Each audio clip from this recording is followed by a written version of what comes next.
Bienvenidos a Reavivados por su Palabra, el plan de estudio diario de la Palabra de Dios.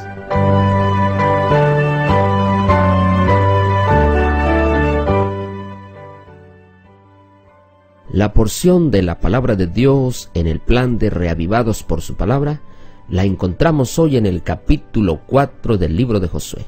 Libro de Josué, capítulo 4.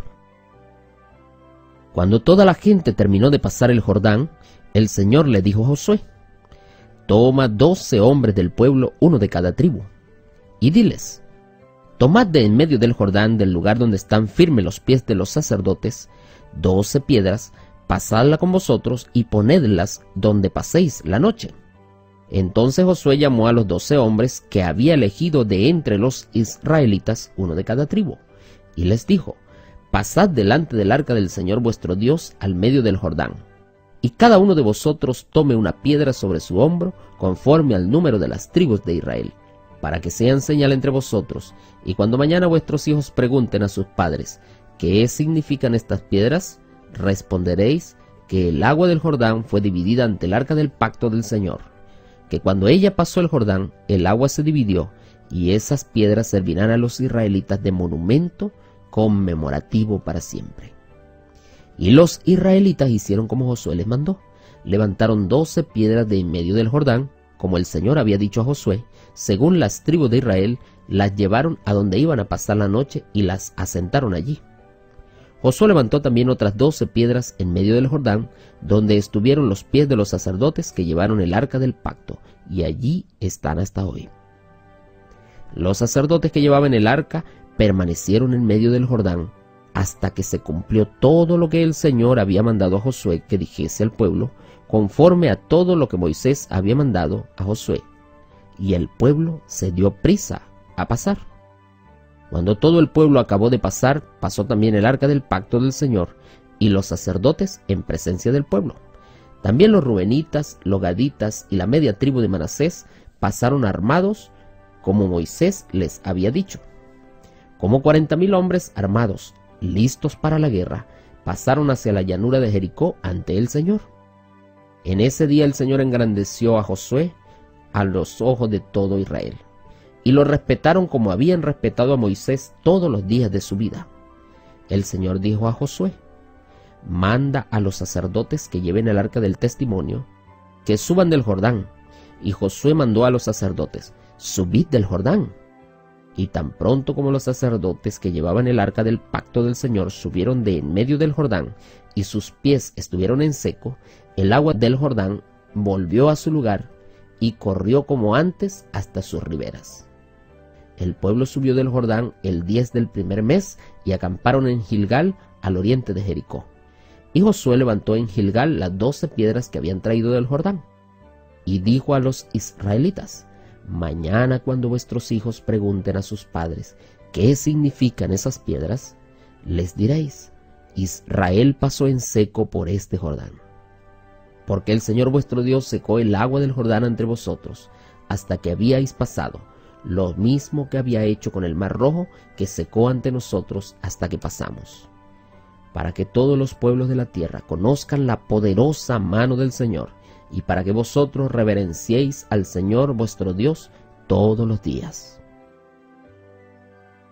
Sin duda, apreciado amigo, que este capítulo es realmente un capítulo de bendición, pero por sobre todas las cosas un capítulo de testimonio, donde se muestra y se deja claro para todas las generaciones lo que significa recordar, honrar, alabar y glorificar el nombre de Dios por las proezas hechas en favor de su pueblo. Permíteme compartir contigo 2 conceptos en este día. El primero tiene que ver precisamente con el liderazgo firme y leal de Josué, que fue demostrado por precepto y por ejemplo. A lo largo de toda su vida, Josué fue marcado más por los hechos que por las palabras. Cuando Josué decía algo, era porque él ya lo estaba haciendo. Por eso es que no solamente se conformó con el monumento o con la señal de las 12 piedras que hicieron allí los israelitas en medio del Jordán, sino que él también levantó otras 12 piedras como un testimonio de que Dios estaba presente en ese lugar y que solamente todo se debía al poder de Dios, como un testimonio perpetua para todas las generaciones futuras. El segundo elemento pues está presente en todo el capítulo porque tiene que ver con el hecho de no olvidar las cosas asombrosas de Dios. Todo debía quedar como testimonio perpetuo para las generaciones futuras. Josué tenía eso claro y él tenía presente que las cosas que Dios dice y hace en favor de su pueblo tenían que ser contadas a todas las generaciones. Y es una lección para nosotros hoy. Lo que Dios ha hecho en nuestro favor, necesitamos contarlo a nuestros hijos. Y ese monumento de 12 piedras, que representa a las 12 tribus de Israel, significa que Dios quiere involucrar a todo su pueblo. No quería que nadie quedara por fuera, porque Dios quiere que todos estemos involucrados en el plan que Él tiene para cada uno de nosotros. Y el versículo 24, por eso es que allí finaliza el capítulo diciendo, para que todos los pueblos de la tierra conozcan la poderosa mano del Señor, y para que vosotros reverenciéis al Señor vuestro Dios todos los días. Esto tenía que ser un testimonio perpetuo para todas las generaciones. Qué gran lección para nosotros, ¿verdad, apreciado amigo? Aquí se nos insta a contar las cosas maravillosas de Dios a nuestros hijos, a nuestra familia, pero no una vez por semana, sino todos los días. Dios sabía que su pueblo pronto iba a olvidar la forma maravillosa en que había efectuado su liberación, y por eso Él dispuso esta señal para recordar este gran acontecimiento. Lo puso en la mente de Josué, de este líder, porque allí no se debía permitir que las generaciones futuras olvidasen la dirección de Dios. Estos monumentos, dice el escritor, debían recordar siempre el gran poder de Dios y serían testimonio de la feliz terminación del peregrinaje por el desierto. Y por eso es que la escritora Elena de White, en Joya de los Testimonios, tomo 3, página 443, lo deja bien claro. Ella dice, no tenemos nada que temer en lo futuro, excepto que olvidemos la manera en que el Señor nos ha conducido y sus enseñanzas en nuestra historia pasada. Apreciado amigo, apreciado hermano, ¿qué le estás contando a tus hijos? Es más, ¿qué monumento están observando en tu casa ellos diariamente?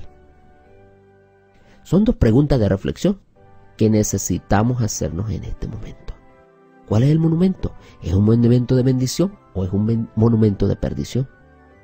Y por eso te invito y te animo, apreciado amigo, apreciado hermano, que si tú encuentras que hay algo que no está bien en tu familia, en tu vida, pídele a Dios que te ayude y te muestre solo las cosas positivas que tu familia necesita ver en tu vida, en tu hogar y en el lugar donde te encuentras, para que sean un testimonio de bendición para ellos, para que nunca olviden que es Dios quien está al frente de todas las cosas. Que Dios te bendiga grande, rica y poderosamente en este día. Te ha hablado el pastor Moisés Prieto, apreciado amigo, pero la palabra es la palabra de Dios.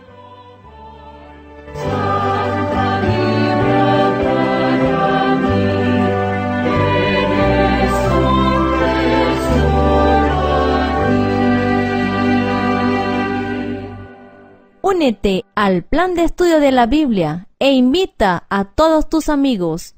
Visítanos en reavivadosporsupalabra.org.